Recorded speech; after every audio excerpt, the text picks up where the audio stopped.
Pesona Ros, sebuah cerpen karya Menggeyas Ismayati. Sebenarnya, sudah lama kami menempati ruangan ini, yang sekarang menjadi ruang guru. Namun rasanya kami selalu asing di sini. Menjadi ruangan paling belakang di sekolah, mengakibatkan ada rasa enggan singgah di sini. Walau untuk sekadar duduk-duduk dan bercengkrama dengan rekan sejawat. Kelas-kelas yang kuampu berada di gedung paling depan. Makanya, aku jarang menjejakkan langkah ke bagian belakang sekolah. Terlebih lagi, ruangan yang paling nyaman berada di ruang depan. Perpustakaan. Ya, itu adalah tempat yang paling sering kukunjungi.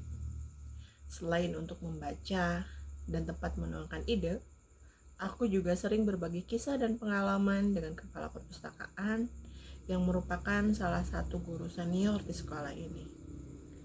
Begitu juga dengan pustakawannya yang kece, Bu Andriani namanya. Usia kami hampir sama. Perpustakaan juga tempat berdiskusi atau sekadar mendengarkan curahan hati. Aku termasuk guru yang belum lama mengabdi sekolah favorit ini. Sejak berencana kembali ke kampung halaman, sekolah ini memang sudah menjadi salah satu tujuanku. Walau ada beberapa bangunan yang terlihat sudah cukup tua, tetapi kondisinya masih terawat baik. Berbagai fasilitas sarana pendidikan tersedia di sini. Aku tidak bisa membandingkan dengan tempat tugasku di ibu kota dulu, karena memang profilnya berbeda. Dulu dengan kondisi kehidupan ibu kota yang panas, aku harus mencari kenyamanan hati dan fisik tersendiri. Kalau perlu berkamuflase. Kini di sekolah ini, aku masih harus beradaptasi dengan segala hal, termasuk dengan hal-hal yang mungkin tak terduga sebelumnya. 3 tahun lalu, aku ditugaskan mengampu kelas 10. Senang, karena mereka terlihat sangat manis. Sekolah kejuruan yang mayoritas anak perempuan membuat sisi keibuanku lebih terasa. Mereka serasa dekat denganku, tak sungkan untuk menceritakan segala keluh kesah, suka duka, bahkan cita-cita mereka. Aku mencoba bersikap adil dengan memperlakukan mereka, termasuk ada gadis manis bernama Rose. Perempuan yang baru masuk sekolah menengah atas, Rose terlihat lebih matang dibandingkan teman-temannya. Sisi kekanak-kanakannya masih terlihat saat ia tersenyum manja. Rose berperawakan tinggi, berkulit putih bersih, rambut tergerai hitam sepunggung, dengan bibir yang selalu merona alami tanpa pemoles. Rose selalu menemaniku di perpustakaan pada waktu istirahat atau jam kosong. Dia selalu tampil ceria. Berbeda ketika berada di kelas. Selama pembelajaran di kelas, Rose terlihat sangat serius menyimak dan mengikuti pembelajaran. Saat ada kegiatan kelompok pun, Rose tak terlalu aktif seperti teman-temannya. Namun, aku mengabaikan perbedaan sikapnya itu. Bagiku, yang terpenting, Rose selalu menunjukkan sikap baik. Mungkin aku salah, tetapi itulah yang kupikirkan. Bu, kenapa ibu suka menyendiri di perpustakaan? Tanya Rose suatu hari. Kenapa kamu bertanya hal itu? Jawabku balik bertanya. Gak apa-apa, Bu. Jawabnya lalu kembali fokus pada bacaan. Hari itu aku sedang menyelesaikan administrasi penilaian guru. Kebetulan penilaiku Ibu Nur, kepala perpustakaan.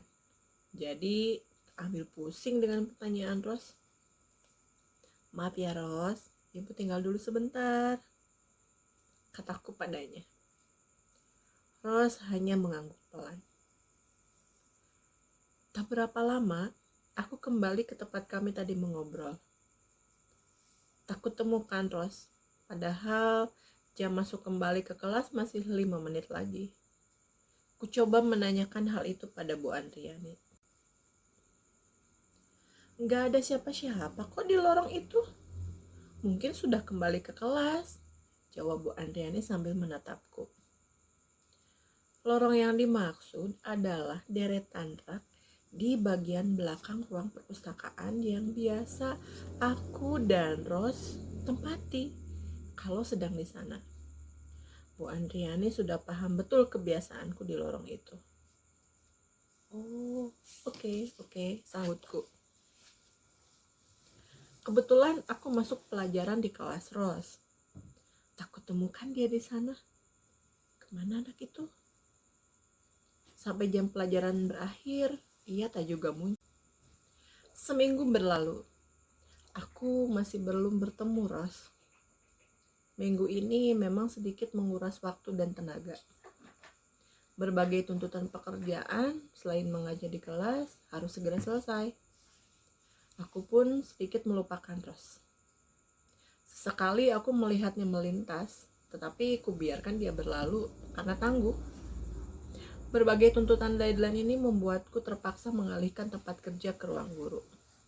Di sana, aku dan beberapa rekan bisa bekerja sama menyelesaikan pekerjaan. Wah, Bu Naya kemana saja? Tuh, mejanya sampai berdebu. Hehehe. Tanya Budian sambil berseloroh. Iya nih Bu Naya, kami merasa kehilangan loh, sambung Butia. Aku hanya tersenyum mendengar semua itu. Yakin mereka tak bermaksud buruk. Hubunganku dengan mereka baik selama ini. Kami pun masih berkomunikasi via WhatsApp. Ternyata Ros sudah menunggui. Dia duduk di sebelah kursi yang biasa aku duduki. Namun tetap diam saat aku tiba di sampingnya. Loh, kamu di sini? Jam pelajaran apa sekarang? Tanyaku. Iya, Bu. Jawabnya pelan, tidak nyambung. Akhirnya aku biarkan saja dia duduk menemani sambil akhir jam pelajaran. Ibu ke kamar mandi dulu ya. Lalu nanti pulang, ucapku pada Ros yang dijawab dengan anggukan. Saat kembali, Ros sudah tak di sana. Aku pun bersiap pulang. Keesokan harinya, di ruang guru, Ibu Tia menghampiri. Wajahnya terlihat serius. Bu Naya, ada yang ingin saya tanyakan pada Ibu. Iya, Bu. Kemarin, Ibu sedang membereskan berkas administrasi atau sedang menulis cerpen? Memangnya kenapa, Bu? Ya, kalau memang Bu Naya sedang menulis cerpen, kan memang suka senyum-senyum atau bicara sendiri. Saya suka memperhatikan Ibu. Tapi kalau sedang membereskan berkas, kok bisa sambil bicara sendiri? Oh, iya Bu. Kemarin kan kita membereskan berkas untuk dikumpulkan. Terus ada anak yang datang menemui saya. Ya kami mengobrol sebentar. Masa? Saya gak melihat ada anak menemani Ibu kok. Butia memandangku dengan tatapan heran. Mungkin pada saat Butia melihat ke arah saya, anak itu sudah kembali ke kelas, Bu, jawabku. Oh, bisa jadi. Butia mengerutkan keningnya. Aku tersenyum sambil pamit menuju ke meja. Sementara Butia menghampiri Budian dan terlihat mereka mengobrol, berbisik-bisik, sambil sesekali memandangku. Entah apa yang mereka bicarakan. Semoga saja yang baik-baik. Istirahat kedua, Aku dan Bu Andriani makan siang bersama di kantin. Sekilas terlihat Ros di dekat kantin jus buah. Tatapannya kosong ke arahku. Baru saja ingin memanggilnya, Wina menyapa kami. Bu Naya, Bu Andriani, nanti saya mau meminjam buku ensiklopedia alam semesta, boleh? Boleh baca di perpustakaan saja, Win, jawab Bu Andriani. Oh, baiklah Bu, nanti saya ke sana, lanjut Wina lalu berpamitan. Aku menoleh ke arah Ros berdiri. Kemana dia? Ada apa, Bu? Tanya Bu Andriani. Saya cari anak, Bu. Tadi dia di situ. Sekarang nggak ada, jawabku sambil tersipu. Siapa? Lanjut Bu Andriani. Itu yang suka menemui saya, jawabku. Yang sering menemui ibu di perpustakaan kan? Ane. Bukan. Ros, jawabku. Ros? Ros yang mana ya? Rosiana atau Rosita, Bu? Tanya Bu Andriani. Rosnada. Apa? Ayo ikut saya, Bu, ajaknya sambil menarik tanganku.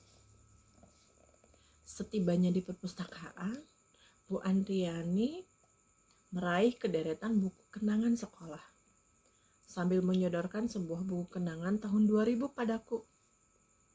Bu Andriani membuka halaman tengah dan menunjukkan sebuah foto. Foto gadis manis berambut hitam panjang dan berbibir merah merona alami. Rosnada. Ya Allah, Bu, ini Ros yang saya maksud. Tapi kalimatku terputus. Iya, Bu Naya, itu Rosnada, angkatan tahun 2000.